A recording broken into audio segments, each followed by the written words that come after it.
2023 সালের 7 October Israel ও হামাসের মধ্যে যুদ্ধ শুরুর পর থেকে গাজায় অন্তত 21,000 শিশু প্রতিবন্ধী হয়ে পড়েছে বলে বুধবার জাতিসংঘের একটি কমিটি জানিয়েছে।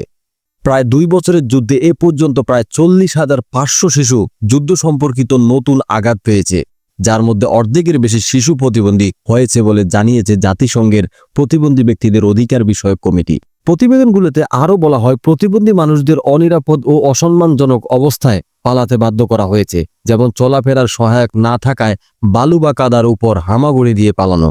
একই সঙ্গে গাজায় মানবিক সহায়তা পৌঁছানোর উপর আরোপিত বিধিনিষেধ প্রতিবন্ধীদের উপর অসমভাবে প্রভাব ফেলেছে বলে জানায় কমিটি। প্রতিবেদনে বলা হয়েছে, প্রতিবন্ধী মানুষরা সহায়তার মারাত্মক বিঘ্নের সম্মুখীন হয়েছেন, ফলে অনেকেই খাদ্য, বিশুদ্ধ পানি বা স্যানিটেশন ছাড়াই বেঁচে আছেন এবং অন্যদের উপর নির্ভর করতে বাধ্য হচ্ছেন।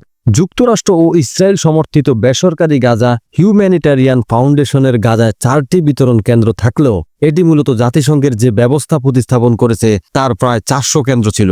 শারীরিক প্রতিবন্ধকতা ও ধ্বংসস্তূপের নিচে সহায়ক সরঞ্জাম হারিয়ে যাওয়া অনেককে নতুন করে গড়ে তোলার সহায়তা পয়েন্টে পৌঁছাতে বাধা দিচ্ছে। কমিটি জানিয়েছে, 83% প্রতিবন্ধী মানুষ তাদের সহায়ক সরঞ্জাম হারিয়েছে এবং গাদার গাড়ির মতো বিকল্প ব্যবস্থাও অধিকাংশের নাগালের বাইরে। কমিটি আরও বলছে, ইসরায়েলে উচিত প্রতিবন্ধী শিশুদেরকে হামলা থেকে রক্ষা করার জন্য নির্দিষ্ট পদক্ষেপ গ্রহণ করা এবং সরিয়ে নেওয়ার জন্য এমন প্রোটোকল বাস্তবায়ন করা যা প্রতিবন্ধীদের প্রয়োজনকে বিবেচনায় নেবে।